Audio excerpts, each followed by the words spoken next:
Oh, hi. Hey, it's me, Silas Knowles, the ZB Pirate, the PB podcast host. And, last week I was saying to myself, man, I was going to take a week off. You know what? It's Christmas. We can't do that. I was doing some light reading, and I was thinking that we need to talk about this book because this is last minute. You're out there, those last minute present people getting those last minute presents for your colleagues, for your principals, for your friends. And I want to talk about this book called It's Me. Good friend of ours of the podcast, teammate, Jeff Kubiak, is father, son, and by the way, I'm reading his bio from the book. So this is very accurate. Father, son, brother, husband, loyal friend. His first book, I'll show you, One Drop of Kindness. And in Spanish as well. I'm pretty sure It's Me is going to be in Spanish too. There's already a Spanish version out there. Is an award-winning children's book that helps share the message that everyone has kindness inside of them, but some need to help find it. Jeff has been an elite swimmer, a coach, an educator around the globe, and most currently in Northern California. Loves spending times outdoor with his family. Strives to make education equitable and inclusive for all. Brother Jeff, how you doing, sir? My man, I'm so well. Thank you for that intro. That was this picture, man. Last time I saw you, you're getting fit out there in California and everything. And also, sobriety has done a lot for my weight loss too. So 330 days going strong. So oh my goodness. So I got a double guest today. We got to get one of your collaborators, Dr. By the way, excuse me very much, Dr.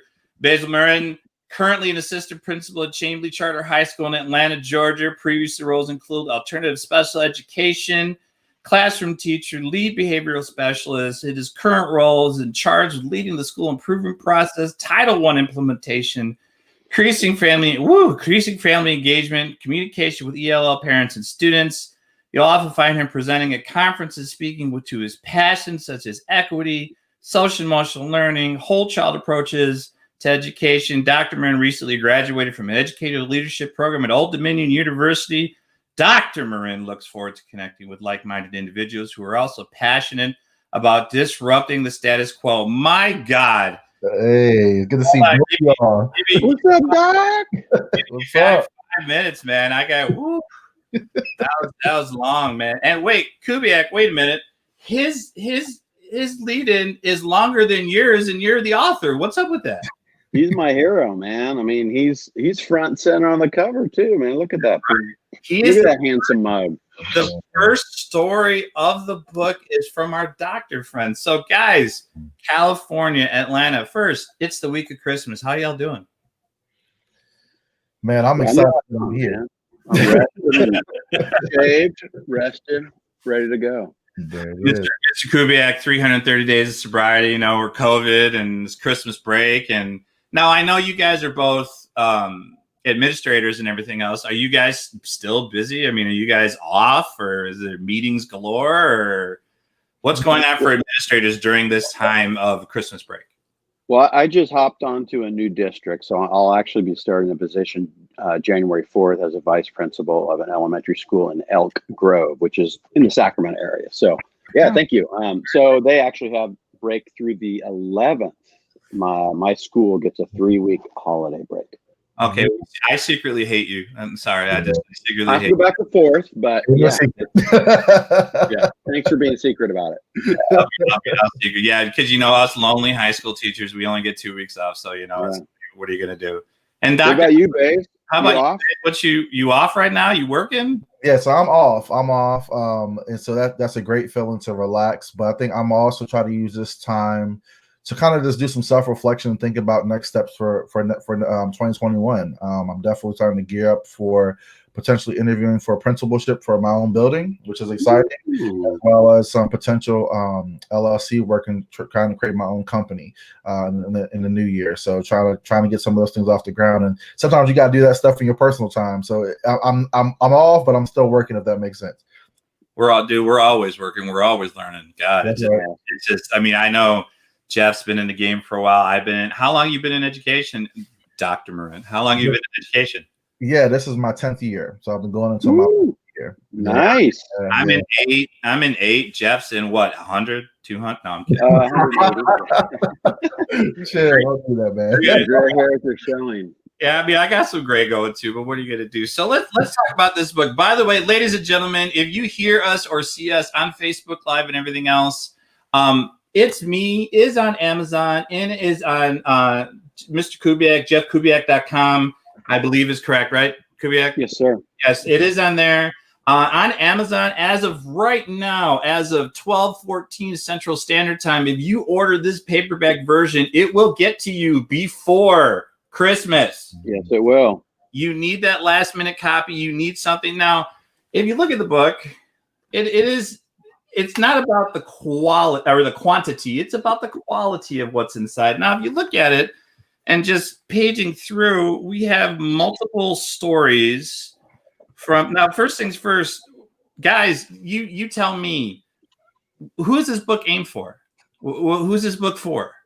So, they're vignettes that are actually written by students and educators. And so to me, it's a book for everyone, even kindergarten, because I think we need to have difficult conversations with young kids. But, if being a little bit more conservative, I would say at least 9 to 18, if you're talking about students. But I really think it reads for everyone. It reads like a graphic novel, but they are non-fictional vignettes written by real people, just like our friend the doctor. Most of the vignettes are from people that have been stereotyped, marginalized, biased, again, prejudiced, and trying to give them more power and voice. And so, yeah. Excellent. Doc, what do you got to say about this? I definitely think that it's a great conversation starter that really should be at every school. Like you said, elementary school for sure, middle school, and then even gauging into high school, because a lot of those, you have some kids in here who are a little older where they internalize some of those labels that have been put on them from elementary school, and it carries into high school. And so I think that's definitely important to have these conversations. But even for me being a book, like we had Jeff and I had a strong heart-to-heart after George Floyd's death, and he said, I'm being called to create inclusive spaces and be able to help all people to navigate this. And he's like, how do we get you involved in this book? And so even for me, being an educator, Black minority males are 2% of a teaching force. Like that statistic is crazy, right? And so how do we change that narrative? How do we impact that narrative? And how do we make sure that kids, which is we work in a world that's very diverse in terms of kids, right? In terms of the populations we serve, but the leadership, the teacher field is not very diverse in terms of people who are coming on board, right? So how do we make sure that there are more people that look like our kids to be able to serve them? Because I firmly believe that's what's going to take for education to really change and be reformed, is to make sure that all kids see themselves in leadership and teachers.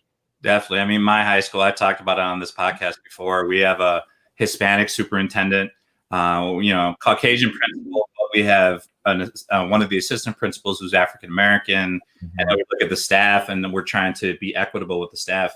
I mean, I'm part of the 2.4% Hispanic teacher population, and that's like 4 of us.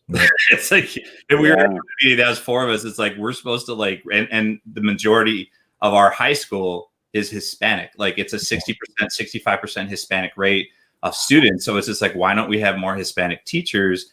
Getting there. I mean, we're getting there, and we're taking an equitable stance, but it's going to be a journey. It's definitely going to be a journey. Now, when it comes to, how did you find some of these 11, 15, 17, you said teachers, students, everywhere in between. How did you find the people to participate in this if these are all non-fictional guys? I'll give it to both of you, whoever wants to answer.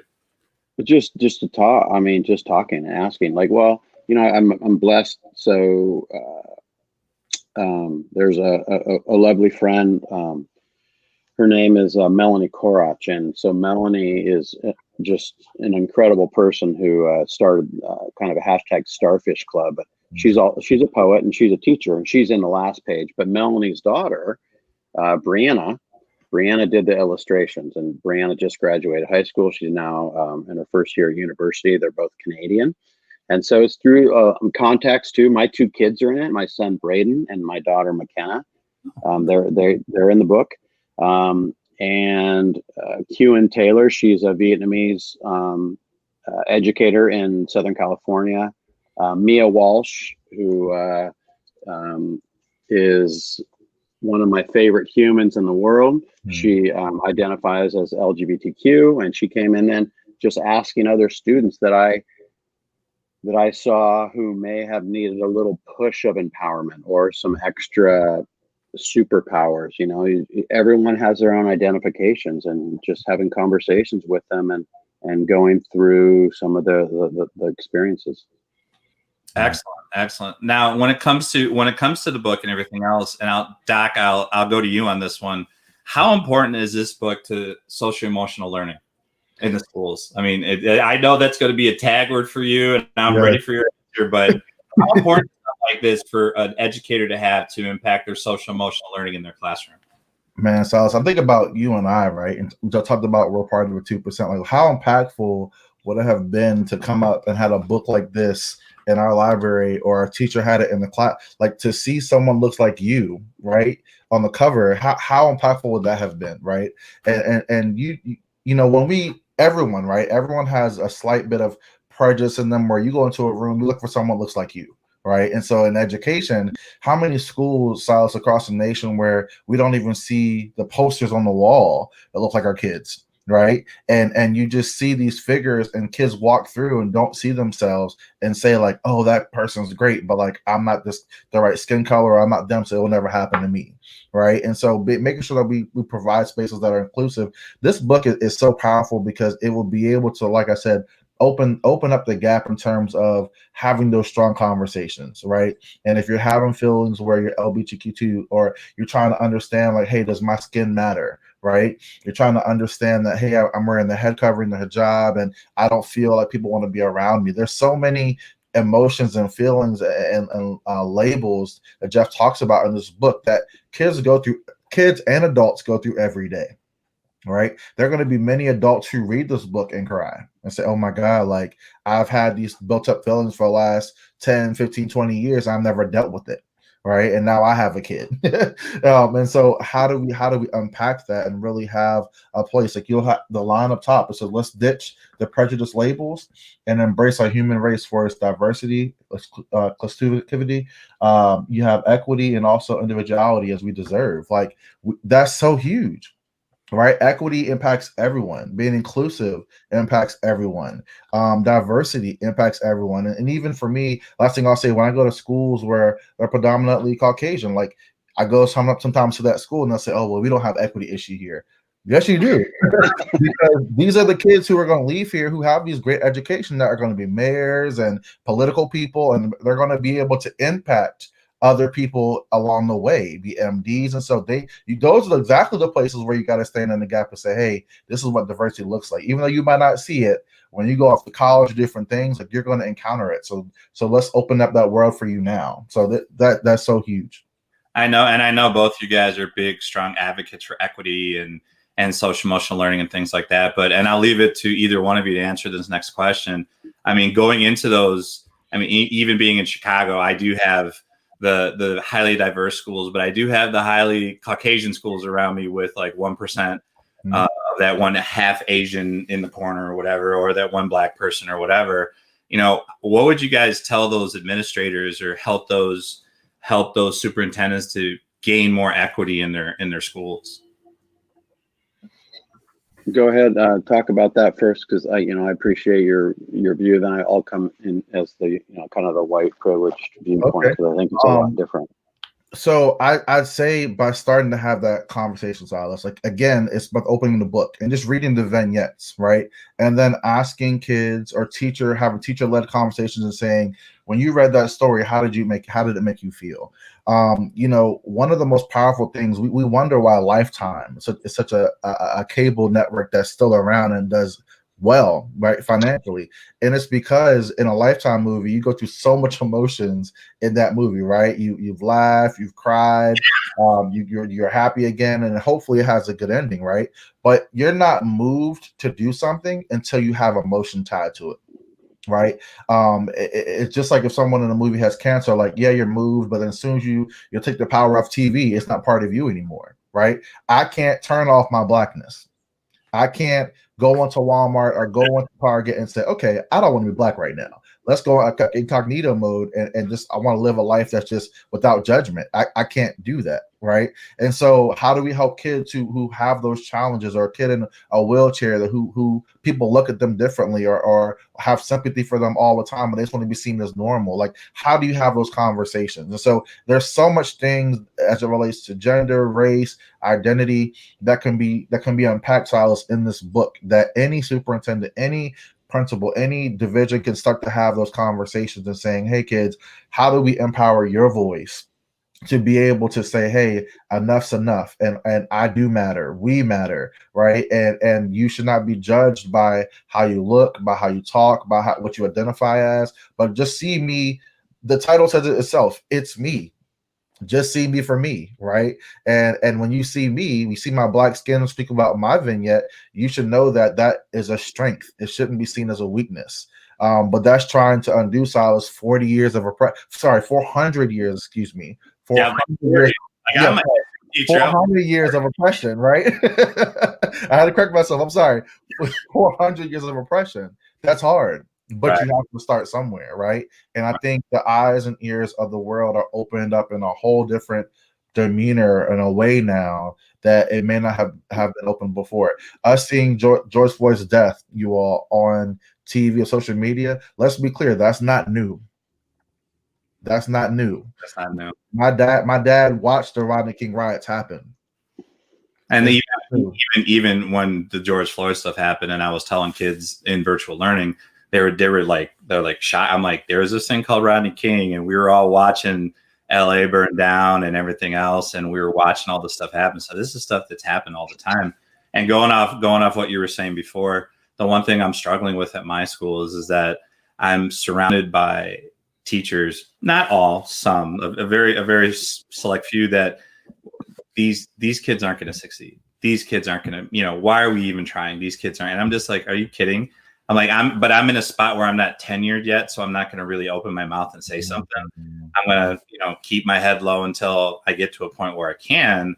But it also goes, I also have you teach, because I teach the ELL community in history, and then they go, well, you teach those kids. I'm like, those they're kids. It's like, it's not those kids, it's their students. It doesn't matter if they're students that speak. I speak 2 languages, you speak 1. It's like, obviously that I have a leg up on you, and you're looking down on them because, they're trying to get their second language skills in there. And it's like, it's all over the place. But yeah, I feel you on this one, because definitely just getting someone to open the book and getting someone to read it. I mean, if you put if you attach emotion to it, definitely it's going to take you places. And the other thing too is, sorry to interrupt, Doc. The other thing too about it is that, it's not easy. There's some vignettes in here that aren't easy to read because it's not comfortable. And, having been afforded, white privilege my whole life, in another angle, most of the teachers in my school are female and mostly white, but the school is, 30% Hispanic, 30% Black, and then it trickles down, and they're seeing me, but they might be like-minded, but they're not likeness, right? Not same likeness. So we got to get more same likeness, right? Not like-mindedness, but it's okay to have a difficult conversation about someone that's LGBTQ. That's who they are. This person in a wheelchair, that's who he is. But, but he also shoots amazing hoops, and like, let's look at the great things about him. And so, and it's like, Basil say you can't get rid of his blackness. It's like, we both put a hoodie on. Who's the one that's going to be considered the threat? Well, it's not me, but why? Just, the color of your skin is nothing to be threatened of. And we got to get over that. Yeah.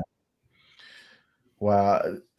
So that, even the illustration he just did was just, that right there, from Basil, my backgrounds and stuff. That's a good illustration, because I mean, I got the homies, you got them too, and it's just like, they put hoods over their head. They're the first ones to be picked out in the classrooms. Like, what's wrong with them? And them, I'm like, wait a minute, there's that kid in the corner, and it's the same situation, and they don't pay attention to him.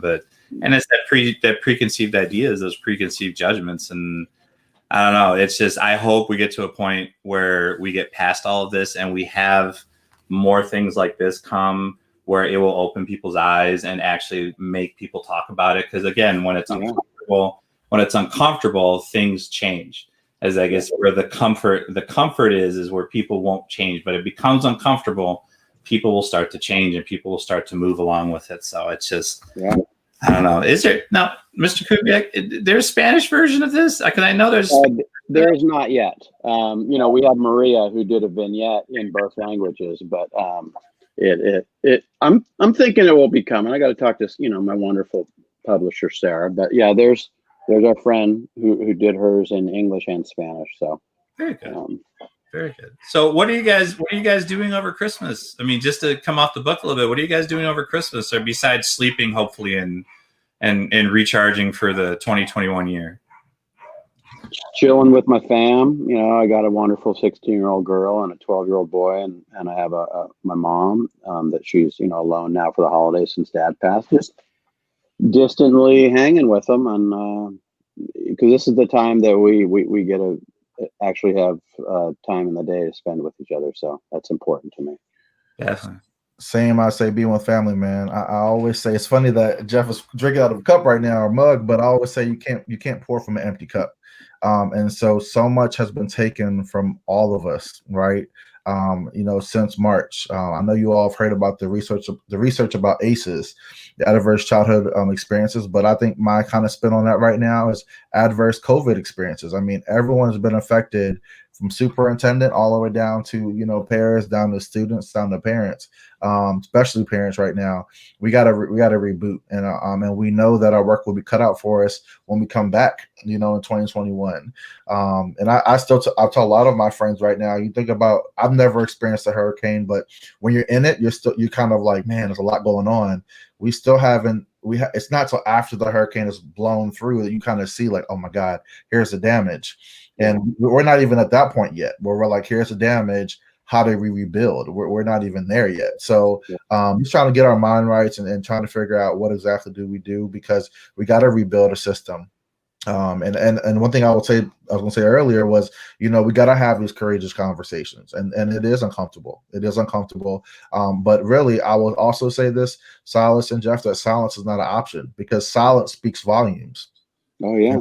So I'm proud of Jeff for putting this book out. And when he called me and said, hey, I'm not going to be silent anymore. We need to put this out there. We need to go ahead and let the world know that, people can be themselves and still be appreciated and valued and respected. And so I said, how can I get on board with that? So man, it's just a phenomenal, amazing way to end 2020.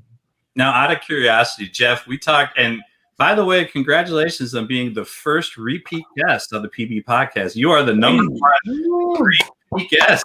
Now, we talked in July? Yeah, midsummer, yeah. Midsummer. Now, was this book in the pipeline? Was this even a thought then? Or was Yeah, it was. Okay, so it was in the pipeline. So, I mean, that process, it was already like being written or put together. I know it was published in November, but how close was it to being a finished product when we talked? It was getting close. It still hadn't been yet to the peer review stage and everything, but the vignettes had been pretty much all started, but they were just getting perfected, and things like that. So yeah, it's about a year process to develop a book from start to finish, and so we were right in there, and yeah. Doc, Basil, are you gonna write a book, sir? So yeah, that's coming. So let me be clear. I've had a couple opportunities to kind of branch out, but I told people, kind of like I told you about the podcast, let me get this doctorate done, and then I can be in a better space. But I actually have a conversation with EduMatch coming up soon, and also ASCD. So yeah, so a book is coming. I just got to figure out. And Jeff and I did have a conversation the other day to help me kind of unpack, because dissertation and book writing is a little different. Right, it's a little different, and how do you get people to realize and just know that my book is coming out as well will be something that is going to be about courageous conversations and really making people have to think. Right, I'm not about the pleasantries and making people feel good, but we gotta really rebuild the system that's broken, and that shouldn't be a unicorn if we're doing it right. So right, exactly. Now, and before, just to be mindful of your guys' time, because I know you guys have things going on today. I have to ask, again, we were talking about it a little bit before we went live. So you just spent the last year or 2 years, 3 years becoming a doctor of education. For anyone out there who's either listening or watching to us, could you and the short version of what the process is and how that is, if anyone's looking to take the plunge of being a doctor in education, because you just finished, we're all proud of you. We saw it Facebook, and it's like, it's awesome, it's great. But Lord knows, I just know that was just probably the most stressful thing you've ever had in your life. Yeah. But could you quickly just the short version of how what you do, what does that involve? Yeah, absolutely. So it was 3 years. The first, it depends on what program you're in. My first 2 years was just the coursework. And so again, the coursework is just going through, you get your syllabus or syllabi, and you kind of know what you got to do. So that part really isn't hard, but the intensity of the coursework does get a little bit more intense. But again, if you're at that level, you're kind of used to it. But I would say after that, where the rubber meets the road is really the dissertation, because you have to have perseverance and grit and really the passion to want to do it. Yes, you have a chair who's the person over your dissertation, but at the end of the day, they're getting paid to guide you and put you along. You have deadlines, and if you blow past them, then they gave you kind of the lashing conversation, but at the end of the day, keep going, it's on you, right? And so just like with the book, Jeff's writing a book, and they have a deadline. When you get past the deadline, they have a conversation, but it's really on him, right? So it's kind of the same thing. And I would tell anybody, it's not about who is the smartest person. Which is crazy in education. We're trained about, GPA and high school and valedictorian and all. You're just trained to want to do the best. You go to college, you want to make the dean's list. But I will tell you, yes, you want to make good grades in the doctorate level. So don't hear me wrong. But it's not about who's the smartest. It's about determination and grit, and who can get knocked off the horse 1,000 times and get back on the horse and say, okay, I'm gonna try again. You write 30 pages, you turn it into your chair, and they tell you, okay, I like these 12. The rest can go to the trash. You're like, are you kidding me? It took me like a month and a half to write 30 pages, and you just told me we're only gonna take this small section. That's tough. That's tough, and there's a lot, and that makes sense why there's a lot of educators who are ABD, all the dissertation, because life happens, things happen, and it is hard. And so I will tell anybody it's possible, you can do it, but you definitely, I would say the biggest tip I would give anyone, Silas and Jeff, is having accountability partners. Having people who you can text and call and say, hey man, this is where I'm at. You kind of can surface through and be a sounding board and talk through some problems. Get you a PhD coach if you need one. But definitely, I would say that's the biggest thing. But I will tell anybody, I'm not the smartest person in the room, but I'll definitely outwork you. So that to me has been my motto. And so I'm just grateful and honored that God allowed me to finish this journey, so that I could be an impact and light to other people. But I wouldn't wish dissertation on anybody. But what I will tell you is I do stand with Dr. Joe Biden, because it's real. It's real, and she deserves that, and all the hard work she has done. And I fully understand it, that it is an incredible journey. Definitely. Anything to add to that, Mr. Kubiak?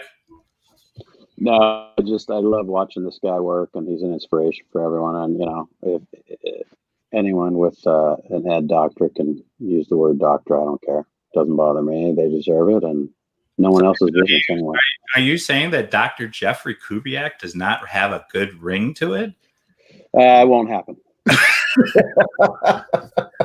I'm not a doctor, but I play one on TV. Yeah. There's enough doctors with Grey's Anatomy and exactly. Yeah. But you remember, y'all know, the only show that really can hold a candle is ER. Remember ER from back in the day? Yeah. Man, that's the only doctor show that really, I cried when people died. You had emotion, damn it. Yep. You had emotion. You had emotion. So definitely, guys, I do appreciate your time. Ladies and gentlemen, I know some of you might not be able to see it, but you can hear me. It's Me by Jeff Kubiak, one of our collaborators. Dr. Basil Marin is on with us as well. On Amazon, jeffreykubiak.com. You can order it right now on Amazon. It will come to your house before Christmas. This is your last minute guide. This is your last minute gift. This is if you have that educator and you go, I should have bought them something for Christmas, or they gave me something, I didn't give them anything. Hey, look, right here, you need to get it. It's a must-have book. I think it's a must-have book for a conversation heading into 2021. I also want to give a shout out to Pushing Boundaries and Robert Knowles, to Rick Jetter and Rebecca Cota for giving us this venue and opportunity. They're amazing leaders, and I'm blessed to be in their presence. So hey man, I try every day. God's still here with me. God hasn't taken me down yet. So I mean, I'm gonna ride this till the wheels fall off. I mean, we're at what 30? We have 36 podcasts in the tank, and I still have about 25 more on the list waiting to go. So I love it. That's why now. And by the way, I do want to put it in there before we sign off today that the 100 project's coming, and we're gonna start talking about the 100 project coming. So. Jeff, you're in the 100 project, aren't you? I mean, yeah, we all. Babe, Doctor, you have one too. I'm in there. Yes, yeah, sir. so we the 100 project's coming, guys. I keep talking about it, pushing boundaries. We're going to be changing the game real soon with the biggest collaborative educational thing that has come out, I would dare say, ever. I have never heard. You guys have been out there a little longer than I have. I have never heard of anything like this coming. No, it's going to be epic. I can't really be specific, but we'll talk about it a little bit more and more as the time gets to when the leash is let go of me and I can start talking about it a little bit more often. But yeah, the 100 project's coming, not the TV show, but the collaboration book is going to be something that's going to be epic. So Jeff Kubiak, Dr. Basil Marin, I do appreciate you both. I do appreciate your time. Wanted just to get you on here so we can tell everyone about this awesome book right before Christmas. So I do appreciate you both. Everyone from Pushing Boundaries, pushboundconsulting.com. Guys, what are you doing to push the boundaries of your classroom, if it's virtual or in person? And please just remember, we are here for our kids. Everyone, be good. Guys, have a safe and Merry Christmas. Happy New Year. Be safe with your families. And we'll talk soon. You as well, God bless, my friends. Love you both. Take care. Thank you.